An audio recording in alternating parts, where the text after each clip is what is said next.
Welcome back to the Bama Smoke. I know what everybody's thinking, like, where the hell is Joey?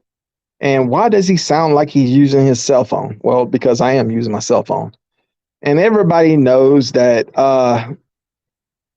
who knows me knows I have a little insecurities. And last time I did a video, and I'll show you the link right now. You see the link right there. You can click on it. It happened around October or November, and I was looking a little chubby, and I was like, I do have some insecurities. So, needs to say that, you got insecurities, I got insecurities. So, I decided that I'm going to do the Bama Smoke like this. So, here's to you. And we got a lot to talk about because it was an exciting weekend of football. And less than a week after the Kansas City Chiefs defeated the Philadelphia Eagles in Super Bowl 57, the XFL got back into play. Now, if you've been living under the rock, I'm sorry, you've been living under a rock because Lord knows some of you females probably want to live under the rock, but if you was living under a rock, I'm going to give you a little brief history of the XFL. Now, the XFL started in 2001 by WWF, now WWE, and NBC. And you saw a lot of professional wrestling into it. I mean, you had The Rock come out on the first game, introduce the XFL. The Rock says he's all psyched about the XFL. Oh, wait a minute. The Rock isn't psyched. He's pumped about the XFL. No. The Rock isn't pumped. The Rock is geeked about the XFL. Yeah, that's it. The Rock is geeked. Oh, wait a minute. The Rock was geeked last week, so The Rock can't be geeked now. The Rock is more than that. The Rock says he's cranked about the XFL. You saw Jesse Ventura, and you saw Jerry the King Lawler, and Vince McMahon flirting with cheerleaders. It was a cool little league. Some have called it an unprecedented television event. Others have called it a desperate ploy to increase sagging ratings. Vince McMahon has ordered a camera into the locker room of the Orlando Rage cheerleaders at halftime to capture the essence of whatever it is they do. Bev, how do you feel about a camera being in your locker room? I think it's great. They bring the cameras in the players' locker rooms. It's time they brought them into the cheerleaders' locker rooms. We get in there, we just get comfortable, and we want to take off them. Don't tell them about that. Only lasted for one season. However, after one season, almost 20 years later, Vince McMahon decided that he was going to start back the XFL. And it was better than ever. I got to say the play was a lot better, and it looked like it was going to really work. Unfortunately, COVID happened. We had the pandemic, and unfortunately, the XFL went bankrupt. So here comes Danny Garcia. Now, Danny Garcia is the manager of Dwayne Johnson. Of course, we know him as The Rock. And he, might I add, she's also the ex-wife of The Rock's. And I got to say this. This is going off topic. Danny Garcia back in the day was hot. But now she made history becoming the first female owner of a major football league or a major sports league. Also owner, The Rock, Dwayne Johnson, and somebody else. I forgot his name. With that said, it kicked off and a lot of good reviews has come up. Everybody has been talking about the XFL. But today we're going to talk about one particular game. We're going to talk about the St. Louis Battlehawks versus San Antonio. And I'm not going to lie to you. I watched the whole game, and I got to be honest with you. It looked like I was watching a high school football game. And I got to be honest, I have to get used to these new rules. I mean, I know in the CFL they got other rules. The USFL got other rules. The Arena Football got rules. The XFL has rules, and they're different. It's just different, okay? And you just got to get used to them. But the cool thing about the XFL is that we get to see our favorite college football players that are not playing in the NFL, and we get to watch them now.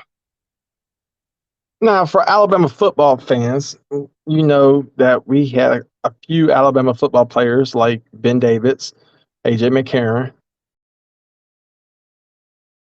Maurice Smith, Dallas Warmack, who I believe played for Oregon, Chris Owens, and Thomas Fletcher.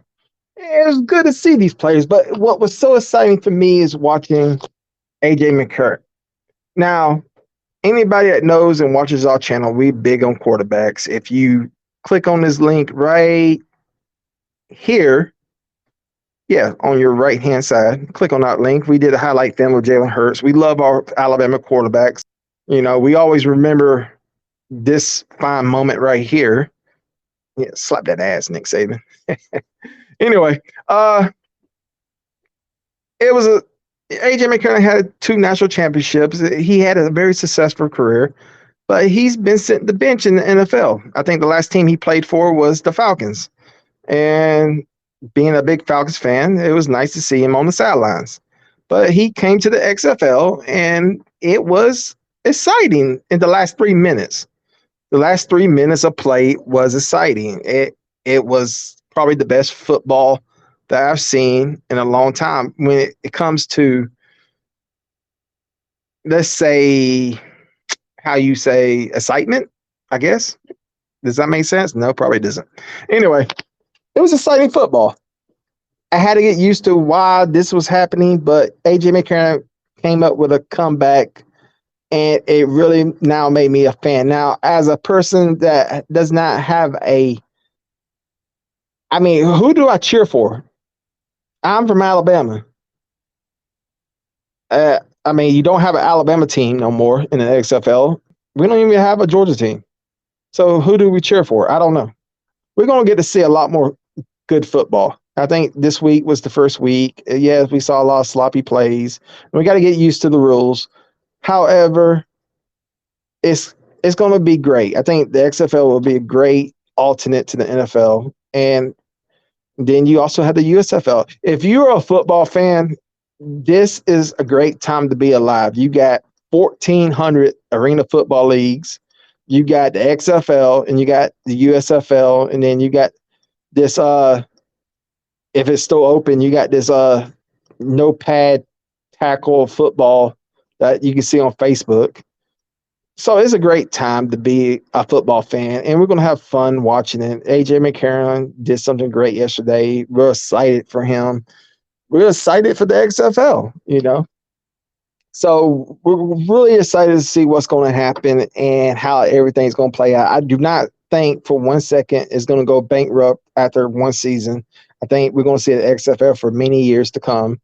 I'm happy for the 3 owners. I forgot the other owner's name. But The Rock, you know, it's always good to see The Rock and Danny Garcia, the first ever female owner of a sports league. So that's great. I mean, there's good things happening right now in America. All the negativity that the news and the politicians are talking, and it's all nonsense. But right now, for football fans, you should be excited that right at this moment, we have nothing but football on TV. Monday night, if you watch Football University with Matt Caddell, you would have heard him say, wouldn't it be cool if the USFL and the XFL team up and maybe have like a Super Bowl championship game between the two, kind of like what they did in the 60s? That would be awesome. And when 2 leagues connect, and who's the better team? Of course, like Matt Caddell said, they're going to have to work on rules. So make sure you check that show out. And, of course, you check out The 4 Horsemen on Tuesday nights at 8 p.m. Eastern, 7 p.m. Central. And, of course, Nick Saban Jr. every Saturday. And, hell, Nick Saban Jr. comes on anytime he wants to. He's the bigger version of Steve Urkel. I love you, Nick. Anyway, if you watched the XFL and you're excited about it, tell us what you think. Leave a comment down below. Like this video. If you don't like this video, like it anyway, because damn it, we need the support.